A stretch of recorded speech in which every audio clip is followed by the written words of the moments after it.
Alright you guys, we're gonna do a video on honey harvesting. So we just pulled the top off of this colony.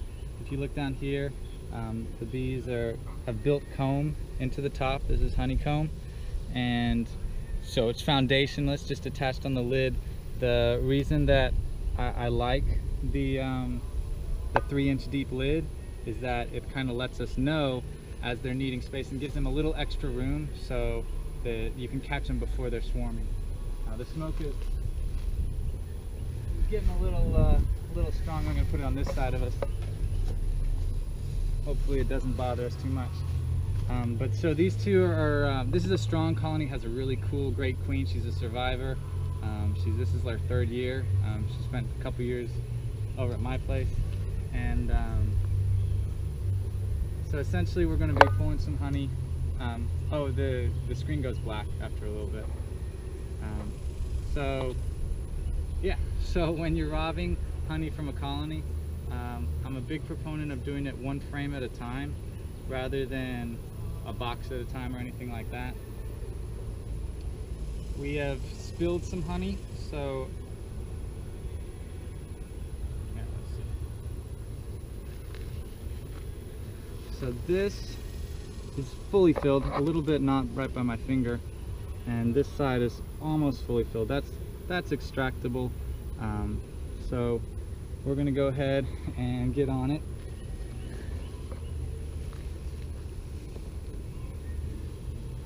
So by just being a little more gentle, we can keep the colony in a calmer state.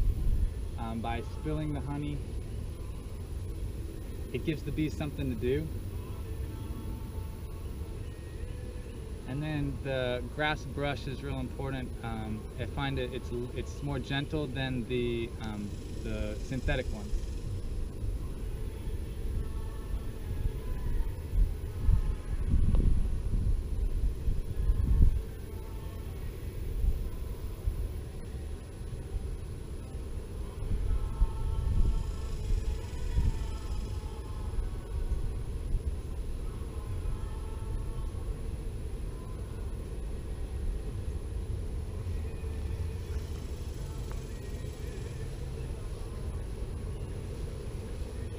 It's going to be harder to brush them off this bottom corner because it's uncapped.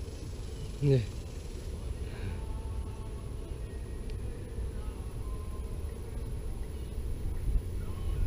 So the key here is just patience, you know? It's not to rush. Obviously you couldn't do 100 colonies like this. It'd take forever.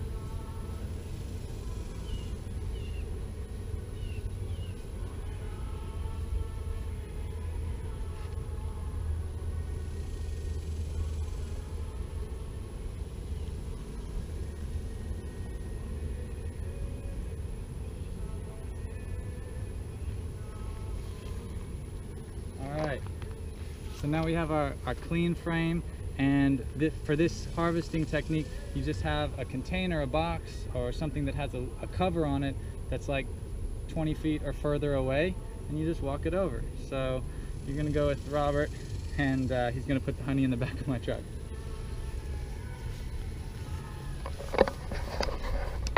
Hi. Empty box. Yep. Cover it up.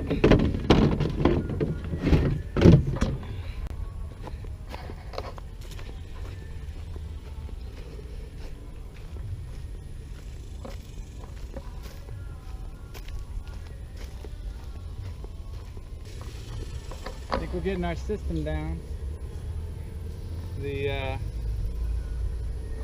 By the time you walk back, I'm just about ready. There we go.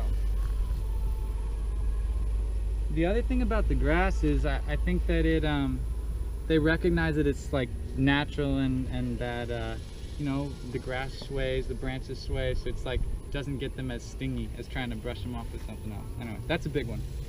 Grass brush.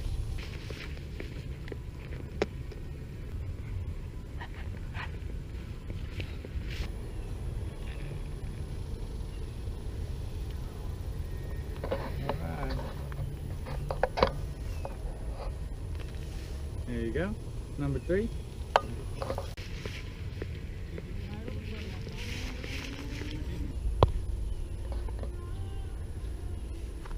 All right, you guys, some beautiful frames of honey coming out of this colony. This is number 4. We've got a lot more to do, so we're gonna pause the video and get back to it. And now it's Robert's turn. Brush those bees.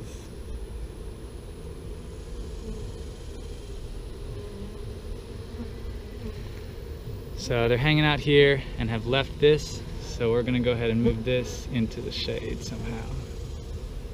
Let's see.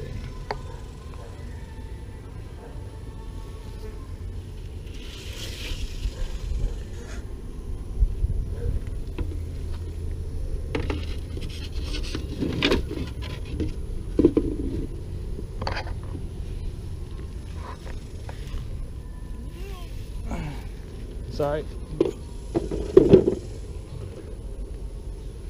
I like it. Okay, ready? Last few.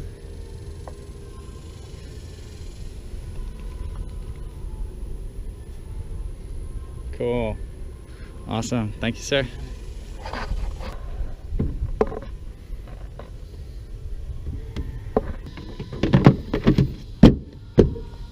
All right, so you saw us extract some honey yesterday out of the colonies, and now we are extracting the honey out of the frames.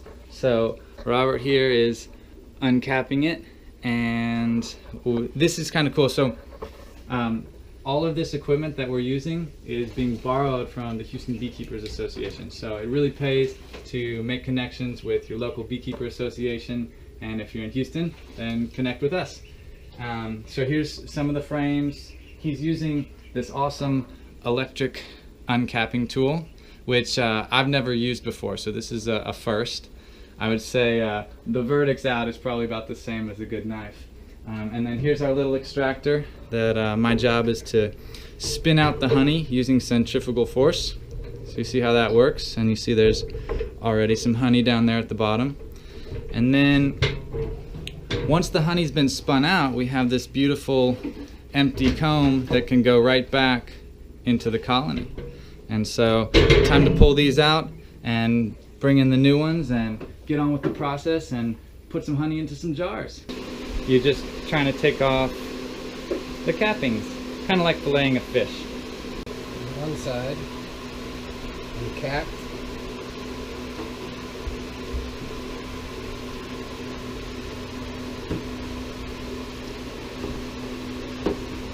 You don't want to spin it too fast because too much force can break the wax foundation. So that's why I'm just kind of keeping an eye on it and watching for the honey to be flung out towards the sides.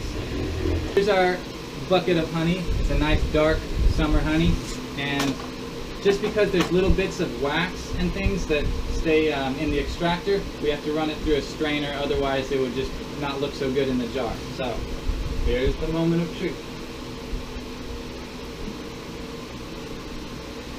A light filtration. Here we have a beautiful finished product.